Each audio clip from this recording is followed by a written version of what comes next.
Yu-er yang melihat si Jiang di bawah Goya, ia pun meminta kepada Master untuk mengejar lalu menyelamatkan pemuda berbakat tersebut. Sungguh sayang, jiwa Master sudah habis alias tidak tersisa lagi akibat menyembuhkan luka yang diderita si Jiang sebelumnya. Sementara si Jiang hanya dibawa pergi ke atas gedung. Goya marah karena perilakunya itu. Dirinya telah dianggap menghina sekte dan juga keluarga Zhou. Goya mengetahui bahwa si Jiang bukanlah berasal dari negeri peri ini, sehingga dirinya tidak berhak untuk tinggal di sini. Kecuali jika masih ingin hidup dan tinggal di sini, si Jiang harus bergabung dengan sekte Songhoi yang dipimpin olehnya sendiri. Bahkan jika si Jiang bersedia bergabung dengannya, maka dirinya akan diberikan segalanya oleh Goya. Sekte Songhoi dikenal sebagai sekte yang besar. Orang mana yang menolak akan hal ini? Namun berbeda dengan si Jiang, sebab dirinya adalah lelaki sejati yang tidak pernah mengingkari sebuah janjinya terhadap Yu-er. Ya, dirinya masih berstatus sebagai peserta dari sekte Taiyu. Di sini si Jiang semakin dilema, di mana jika ia menolak Goya, maka teman dan semua yang ada ikatan dengannya akan dibunuh olehnya. Ya, di mana kita tahu Goya memiliki kekuatan yang begitu super. Dengan sekejap, ia mampu membuat siapapun menjadi debu. Rupanya, setiap tahun selalu seperti ini, di mana setiap peserta yang menjadi juara, secara paksa Goya akan merekrutnya. Hal ini terjadi terhadap si Jiang. Di sini situasi sulit mulai dihadapi oleh si Jiang, coy. Menurut mereka yang ada di bawah, si Jiang malah dianggap sangat beruntung. Sebab mereka juga mengetahui bahwa sekte Songhoi adalah sekte nomor 1 di negeri ini. Pastinya semua kebutuhan bagi seseorang untuk menjadi lebih kuat akan tambah mudah. Alhasil mereka pun menunggu-nunggu jawaban si Jiang.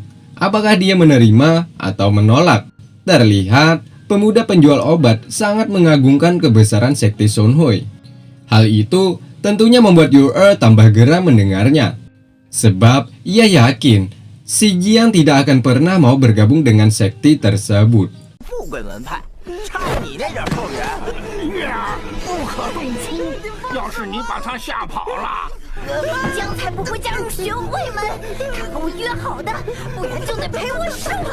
Di saat puncak kemarahan Yu-er, tiba-tiba si Jiang sudah muncul ke hadapan mereka. Si Jiang menanyakan apa yang sedang kalian lakukan.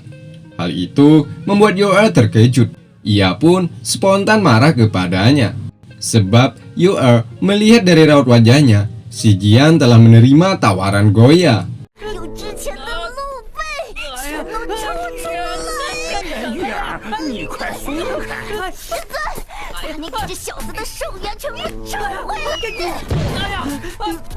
Yu-er pun meminta Master untuk mengambil jiwa kehidupan yang sebelumnya telah diberikan kepada si Jiang. Nah, saat itulah si pembawa acara, yakni wanita ini, menyuruh semuanya untuk diam.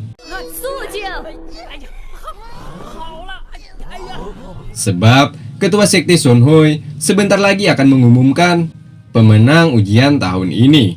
Sebelum mengumumkan, Goya sedikit berbasa-basi.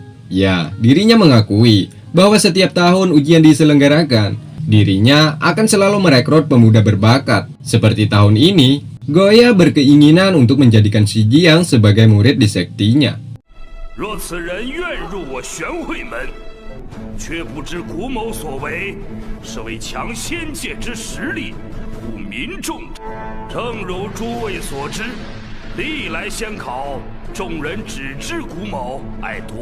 Alasan Goya kenapa ia seperti itu, dikarenakan Goya ingin menjadikan negeri ini semakin kuat. Hal itu tentunya untuk melindungi keselamatan orang-orang yang ada di negeri ini.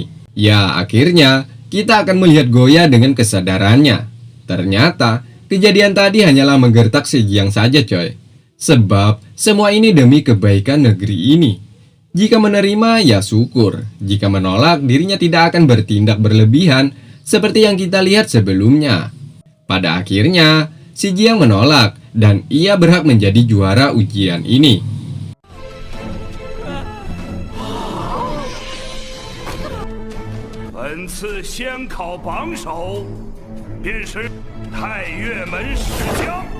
Goya juga mengatakan bahwa si Jiang juara yang mewakili sekti Taiyu. Atas hal itu tentunya membuat Youer dan lainnya sangat sumringah atas keberhasilan si Jiang.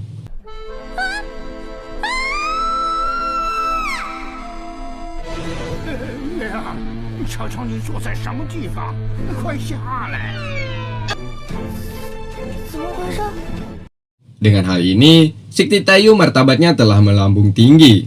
Kemudian Youer menanyakan kenapa si Jiang dilepaskan begitu saja oleh Goya, sehingga membuatnya curiga bahwa si Jiang telah menyogok Goya dengan sepatu Zefeng.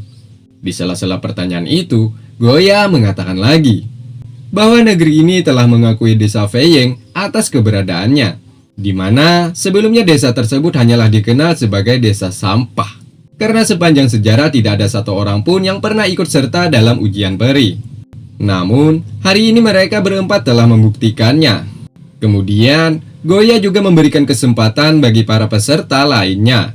Siapapun yang mampu mengaktifkan segel abadi, maka orang itu akan direkrut menjadi murid sekti Sonhoi. Semua yang mendengar itu tentunya sangatlah sumringah, sebab kesempatan mereka untuk menjadi kuat lagi sangat terbuka lebar.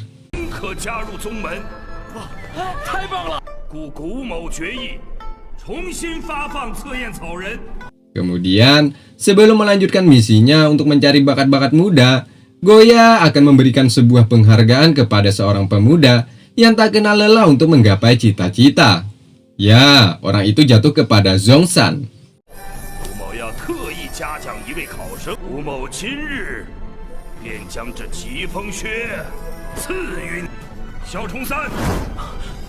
Di mana kita tahu, sebelumnya Zhongshan berjuang hidup dan mati hanya untuk mendapatkan apa yang ia tanamkan di dalam hati sebelumnya. Penghargaan tersebut yakni sepatu Zefeng. Ketua sekte yang lainnya setelah mendengar hal itu sungguh tidaklah percaya, di mana Goya yang mereka kenal sebagai ketua sekte yang arogan secara cuma-cuma ingin memberikan benda tersebut. Hal ini tidak luput atas usaha si Jiang, di mana si Jiang lah yang meminta Goya sebelumnya agar sepatu tersebut diberikan kepada Zhongshan. Dengan itu, ibunya Zhong pasti akan sangat senang setelah melihat putranya mendapatkan benda itu.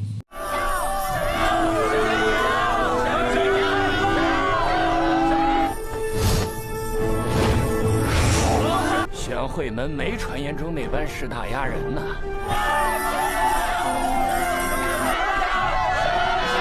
Setelah melihat hal ini, hati Goya yang keras seperti batu akhirnya luluh juga. Mulai hari ini, Goya yang berpangkat sebagai ketua sekte Sonhoi akan bertindak secara adil. Sekte Sonhoi tidak lagi merendahkan orang lain, meski orang itu bukan berasal dari sektinya.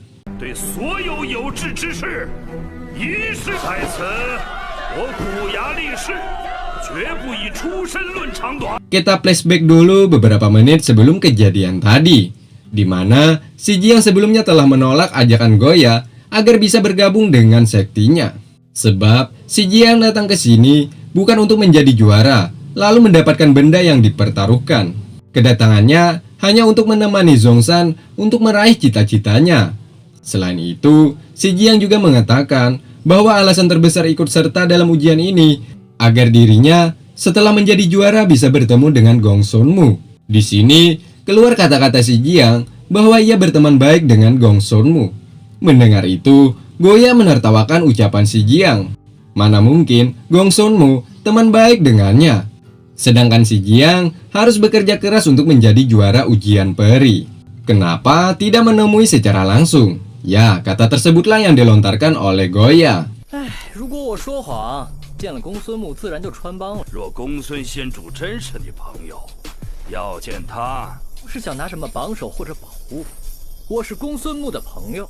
Si Jiang pun membalas, karena sebelumnya ia memang benar pernah bertemu dengan Gong Sunmu. Ya, kemungkinan besar Gong Sunmu ialah orang yang bertemu saat di dunia nyata. Lalu orang itu menyelamatkan si Jiang. Alhasil, ia berada di negeri ini, coy. Setelah mendengar itu, Goya sedikit banyaknya mulai percaya, sebab terlihat dari bakat yang dimiliki si Jiang. Ditambah lagi dengan kejujuran hati si Jiang. Jika Goya bisa mempertemukan dirinya dengan Gong Sunmu, Tidak hanya dirinya, bukan Gong Sun Mu juga akan berterima kasih kepada Goya. Selain itu, Sekte Sun Hui akan mendapatkan lebih banyak dukungan lagi. Ya, rencananya si Jiang akan memuji bahwa Sekte Sun Hui adalah sekte terbaik di negeri ini. Nah, itulah alasan mengapa Goya seketika berubah 180 derajat. 宣会门也会受到更多的拥戴，我哪个门派都留不下。 Singkatnya, si Jiang disuruh Goya untuk menghancurkan benda itu. Ya, di mana di dalamnya terdapat sepasang sepatu Zefeng. 捏碎楚珠即可。这么硬，怎么捏呀？ Sementara para petinggi lainnya masih tidak percaya akan hal ini, di mana Goya masih bersikap dingin terhadap semua orang. 你们不管吗？随他去吧，反正……看呐，他撅得挺翘。他怎么连个桌子都捏不碎啊？ Akhirnya, si Jiang berhasil menghancurkan benda tersebut.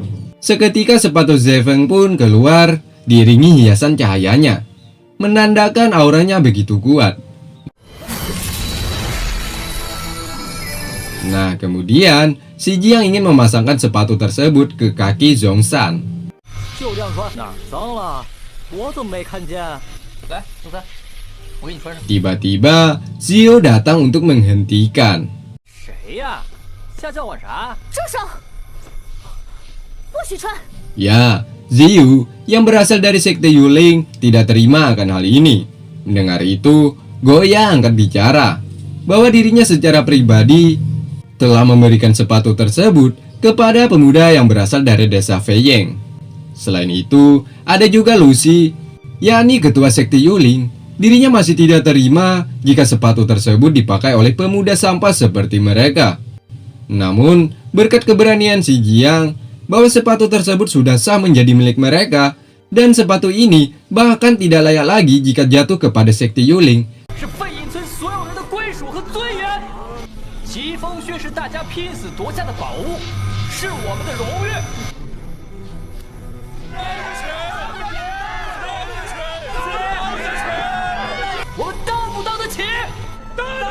Dan si Jiang pun melemparkan sepatu tersebut tepat mengenai kaki Zhongshan.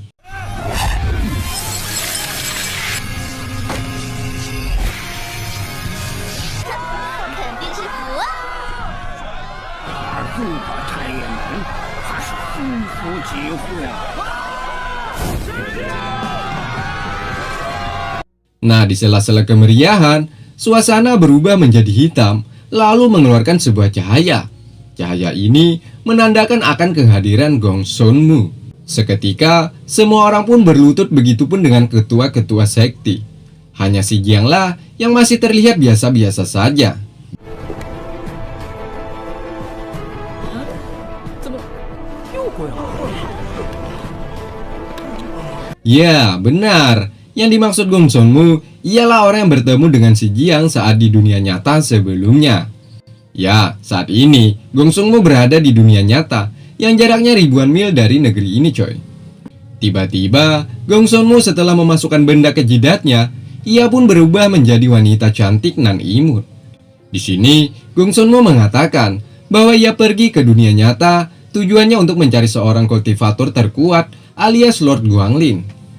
Sedikit info, coy. Dikarenakan hanya lewat pintu cermin, sehingga di sini Gong Sun Mu tidak bisa melihat mereka. Selain itu, dirinya juga menceritakan bahwa rencananya ingin kembali ke dunia peri bertiga. Namun, orang itu jatuh sendirian. Gong Sun Mu juga masih tidak tahu di mana saat ini keberadaannya. Apakah dia masih hidup atau mati? Mendengar itu, semua orang sangatlah senang.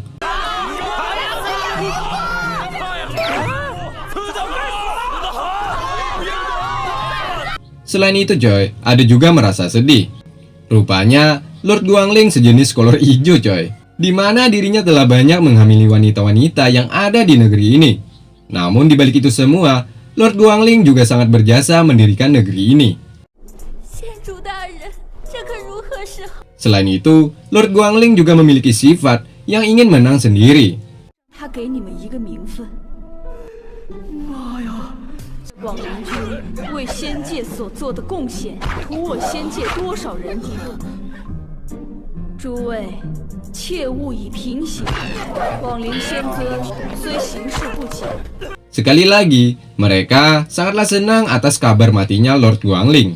Dengan itu, mereka merayakan dengan memberikan daging persembahan untuk diberikan kepada si Jiang. Atas pemberian ini, mereka berharap setelah si Jiang menjadi juara ujian ini, agar tidak mengikuti jejak Lord Guangling yang suka memainkan perasaan wanita. Atas situasi ini, jalan satu-satunya hanya tinggal di negeri ini, coy. Sebab, jika terlalu cepat menemui Gong Sunmu, tentunya itu akan berbahaya baginya, di mana di dalam jiwa si Jiang terdapat roh Lord Guangling. Selama ia tinggal nanti, si Jiang berkeinginan untuk mengumpulkan jiwa kehidupan, dan tentunya agar menjadi Gong Sunmu. Semua yang mendengar itu malah menertawakannya, sebab cita-cita si Jiang terlalu tinggi. Yu-er dengan keyakinannya percaya suatu saat nanti si Jiang akan menjadi Gong Sunmu pertama dalam sejarah sekte Taiyu. 可，只要存到大量寿元，再加上石公子真爱开玩笑。小小年纪野心不小，太好高骛。哎，月儿， Sebelum melanjutkan petualangan, si Jiang menanyakan tujuan Tedan, Erki, dan Jongsan. Ya, Erki berkeinginan menjadi tukang jahit di sini, sementara Tedan ingin menjadi pandai besi. Hal itu sesuai dengan bakat keduanya. Sedangkan Jongsan sepertinya ia akan kembali ke desa Feiyeng untuk menemui ibunya, dan ia juga berencana ingin mengajari orang di desa Feiyeng, yakni cara memanjat dan meneruskan menjadi juara dalam ujian peri di setiap tahunnya. Akhirnya, Zhongshan diantar balik oleh Yoe. 会之时，必禀师家，我等你。 Sementara mereka bertiga tetap tinggal di negeri ini, coy. Sementara si Jiang nantinya akan dibawa Yoe ke sektinya. Alhasil, ia harus berpisah untuk beberapa waktu dengan kedua temannya itu. 转寿元这个主线任务，就要从这里开始。 Di sini ada Yoe, penjual obat juga si Jiang. Mereka sudah sampai di depan gerbang sekte Taiyu. Mereka mengingatkan si Jiang untuk berhati-hati, sebab sekte ini adalah perbatasan di mana di sekelilingnya pasti banyak musuh yang selalu ingin menghancurkan tempat ini. Singkatnya, mereka pun sudah berada di dalam, di mana suasananya sangat berbeda. Di luar memang megah, namun setelah masuk hanya dihiasi para penjual sayur juga lauk pauk. 怎么这里面跟个农贸市场一样？新鲜的肉啦！一屋等。 Seperti suasana saat ini, terlihat banyak babi. Ya, sedikit info, babi adalah maskot sekte Taiyu, sehingga mereka sangat menghormati hewan tersebut. Sama seperti tempat-tempat lainnya, sekte ini tentunya memiliki sebuah aturan, yakni tidak boleh menghina guru atau senior, tidak boleh melakukan kecurangan, tidak boleh memprovokasi, apalagi sampai berkelahi, tidak boleh melecehkan wanita, tidak boleh malas-malasan, dan masih banyak lagi. Selain menjadi pendekar yang kuat, para penduduk di sini juga diharuskan mentaati setiap aturan. Seperti pepatah mengatakan, di mana kaki berpijak, di situ langit dijunjung. Tiba-tiba, datanglah seseorang yang mengatakan aturan tadi. Ia menganggap si Jiang telah melanggar aturan. Ya, tempat ini adalah tempat pendaftaran secara resmi untuk menjadi anggota sekte ini, di mana si Jiang telah menghina ayam yang ada di depannya. 尚未入宗便已触犯，呵呵，庄严，为什么会有鸡？ 这是庄严的大殿，严肃的。 Namun, dirinya masih diampuni, alias tidak diberikan hukuman yang berat. Sebab, si Jiang sebelumnya telah mengharumkan sekte ini. Alhasil, si Jiang dididik agar menjadi pemuda yang memiliki kepribadian baik. Di sini, si Jiang sedih setelah mendengar kejujuran Master. Sebab tujuan si Jiang ke sini untuk mendapatkan lebih banyak lagi jiwa kehidupan. Di mana kita tahu, sekte Taiyu sudah bangkrut, alias tidak banyak kekayaan yang mereka miliki. Hal itu bertolak belakang dengan keinginan si Jiang, yakni untuk menjadi Gong Sunmu. Tanpa jiwa kehidupan, bagaimana mungkin baginya menjadi Gong Sunmu, coy? Nah, saat itulah datang Yu-er. Dirinya menyemangati si Jiang bahwa mulai hari ini mereka akan bahu-membahu mendapatkan jiwa kehidupan. Sampai sini juga akhirnya kita mengetahui, menurut Master, yang selama ini berada di dalam tubuh si Jiang sejenis sesuatu yang berbahaya. Ya, seperti makhluk hidup merayap. Makhluk tersebut juga memakan jiwa kehidupan yang dimiliki si Jiang. Jika dibiarkan, maka akan membunuhnya. Nah, mulai itulah si Jiang diwajibkan untuk menambah jiwa kehidupannya agar hidupnya bisa terselamatkan. Jika tidak mendapatkannya, maka akibatnya sebuah kematian. Yu-er kemudian menyarankan si Jiang untuk mendapatkan jiwa kehidupan, yakni hanya dengan cara jadi peternak atau petani. Misalnya, memelihara ayam. Jika dijual satu ayam, bisa ditukar 100 daun jiwa kehidupan. 100 daun, yakni satu bunga, yang berarti mendapatkan 1 jam jiwa kehidupan. Maka, si Jiang harus mengumpulkan 2.400 bunga jiwa. Artinya, untuk mendapatkan 1 jam, si Jiang harus menjual 100.000 ekor lebih ayam. Anjim, jadi matematika nih. 105120只鸡，太夸张了吧喂！ Tapi ada sih jalan pintas untuk mendapatkan lebih banyak lagi jiwa kehidupan, yakni membunuh para iblis di negeri ini. Namun hal itu dibantah oleh si Jiang, sebab membunuh bukan jalannya. Nah, di sini si Jiang kemudian menceritakan sedikit tentang kisah hidup yang ia alami saat di dunia nyata. Dulu, dirinya main game online, yakni perburuan harta karun di sebuah gunung. Semua orang memperebutkannya, menggunakan senjata di tangan masing-masing. Artinya, sangat disayangkan jika mengorbankan nyawa hanya demi mendapatkan sebuah harta. Hal itu sama persis jika ia menuruti keinginan hati Yu-er. Memburu para iblis sedikit banyaknya akan membahayakan diri sendiri. Tak lama dari itu, datanglah senior mereka. Dirinya mengatakan bahwa Master sedang diganggu orang lain.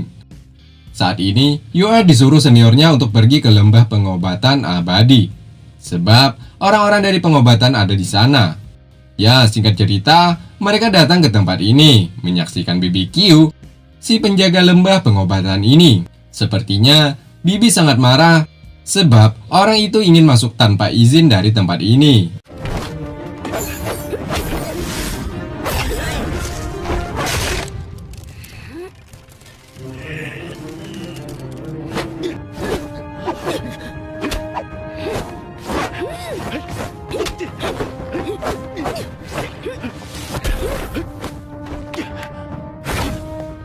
Ya, orang ini setelah melakukan pertarungan, meminta Bibi agar menyerah saja. Lalu, berikan semua obat yang ada di sini. Kemudian ikut bergabung dengan timnya. By the way, orang-orang ini berasal dari sekte Kang Feng. Rencananya, setelah bergabung sekte Kang Feng, akan melindungi tempat ini juga coy. Karena Bibi tahu, orang-orang sekte Kang Feng memiliki tujuan yang jahat, tentunya ia menolak. Sebab ini semua adalah sebuah penghinaan bagi lembah ini. Karena Bibi bersikukuh menolaknya, orang ini pun kemudian mencoba pil yang baru saja ia dapatkan. Pil tulang 9 transformasi namanya. Yu-er yang melihat hal ini mulai merasakan hal buruk akan terjadi. Benar saja, orang ini tubuhnya seketika berubah, di mana seluruh tubuhnya menimbulkan otot-otot, menandakan kekuatannya 9 kali lipat dari sebelumnya. Sebut saja namanya si Otot. Si Otot sekali lagi memberikan kesempatan agar Bibi menyerah saja. Jika tidak, maka si Otot tak segan untuk membunuhnya. Bibi tak menyerah begitu saja. Dirinya tetap bersikukuh pada pendiriannya. Ia mempertahankan lembah ini. Alhasil, pertarungan pun kembali berlanjut.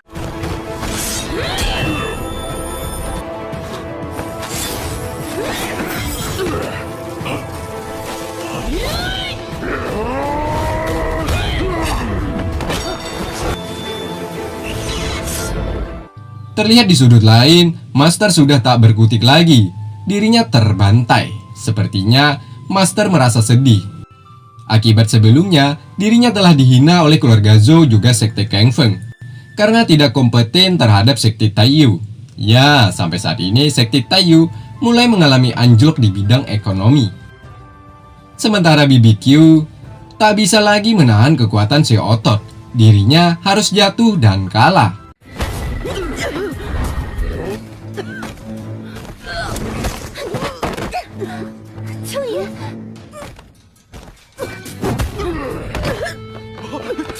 Nah, sampai sini kita juga akan mengetahui bahwa Yue adalah anak seorang pelacur, di mana si Ototlah yang mengatakan hal itu.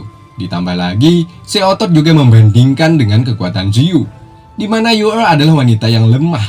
Alangkah baiknya menjadi wanita selir di sektinya. Tentunya setelah mendengar uraian tersebut, membuat Yue terpancing emosinya. Dirinya merasa dilecehkan oleh si Otot ini, coy. BBQ menahan agar Yue tidak mengeluarkan jurus peninggalan kakek Su. Karena jurus tersebut sebuah jurus peninggalan bersejarah tempat ini. Jika digunakan, maka habislah sudah peninggalan kakek tersebut. Hal itu membuat Yue teringat kembali ke masa lalu.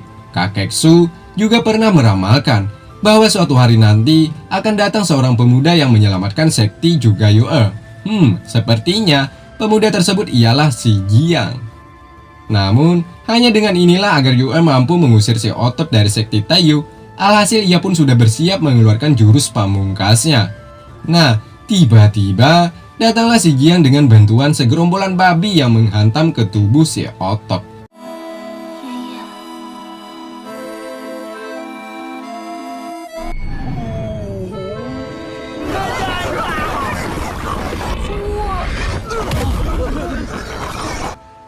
Setelah mendapatkan hal ini, membuat si Otot sangatlah marah. Ia pun meminta bawahannya untuk mengambilkan kapak mautnya, di mana kapak tersebut ukurannya sangatlah besar. Nah, saat di puncak kemarahannya, Tetua Sun datang ke hadapan si Otot. Dirinya meminta maaf atas ulah juniornya di sini. Tetua Sun juga meminta agar si Otot duduk lalu bicarakan dengan baik-baik. Percuma, si Otot sudah terlanjur marah. Dirinya menghiraukan permintaan Tetua Sun. Si Jiang kemudian diberikan oleh Master sebuah kertas ajaib yang ada di tempat ini. Dengan itu dipercaya akan menambah kekuatan si Jiang. Pada akhirnya mereka pun bertarung. Semua penduduk sekti Taiyu berharap banyak agar si Jiang bisa mengalahkan si Otot. Setelah beberapa saat, reaksi yang diberikan Master mulai ia rasakan, bahwa ada ki di pantatnya. Kemudian dari dantian sampai ke perut. Lalu dari pusat mengalir ke seluruh tubuhnya dan berakhir ke titik jimat yang diberikan Master sebelumnya.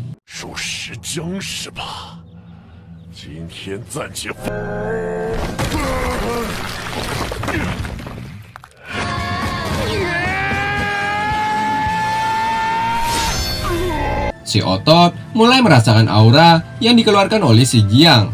Jika terus begini, ia akan kalah. Sehingga si Otot meminta semua bawahannya untuk pergi meninggalkan tempat ini.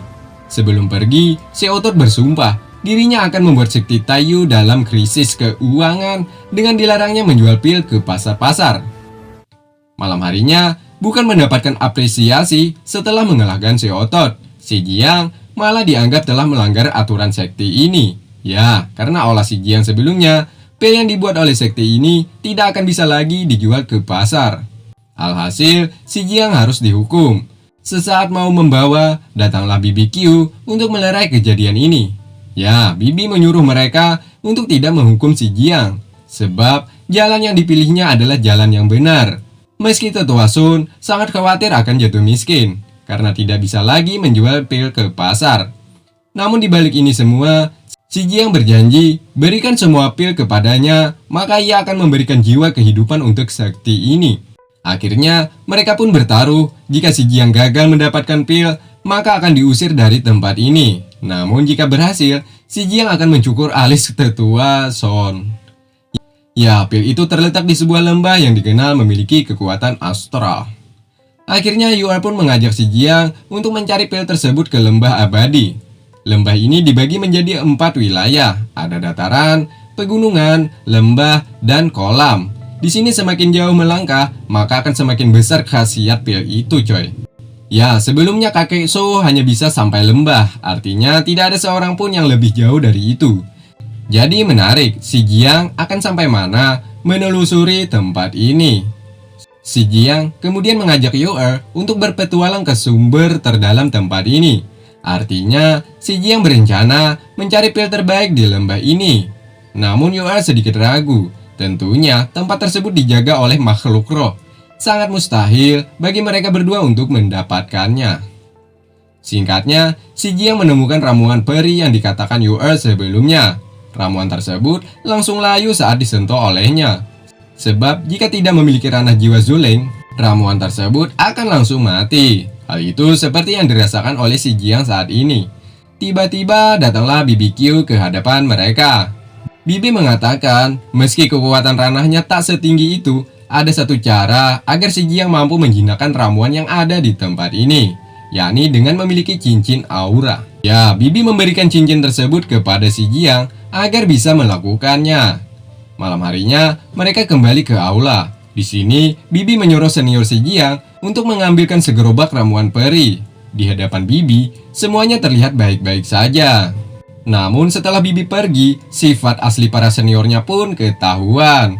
Mereka tidak ada niat sedikit pun untuk membantu si Jiang. Tiba-tiba si penjual obat datang. Nah, sampai sini akhirnya kita mengetahui namanya. Namanya adalah Gao Chu. Gao Chu membawakan ramuan untuk diberikan kepada si Jiang. Karena mereka, para senior tidak ingin membantu si Jiang, alhasil cincin aura dipinjamkan kepada Gao Chu agar besok ia yang akan mengerjakan tugas mereka, yakni mencari ramuan peri. Di saat orang lain tertidur, dijadikan kesempatan bagi Gao Chu untuk mencari ramuan. Di sini ia menemukan jamur linglong tingkat rendah. Tanpa sepengetahuannya, si Jiang mengintai setiap pergerakan Gao Chu. Akhirnya, Gao Chu dapat mengumpulkan semua ramuan yang diinginkan. Ada 2 rumput baimu, bunga 3000 bahasa, 1 buah goceng. Setelah terkumpul, ia pun memakannya. Nah, tak lama kemudian keluarlah sebuah pil dari pantatnya yang bernama pil penguat tubuh.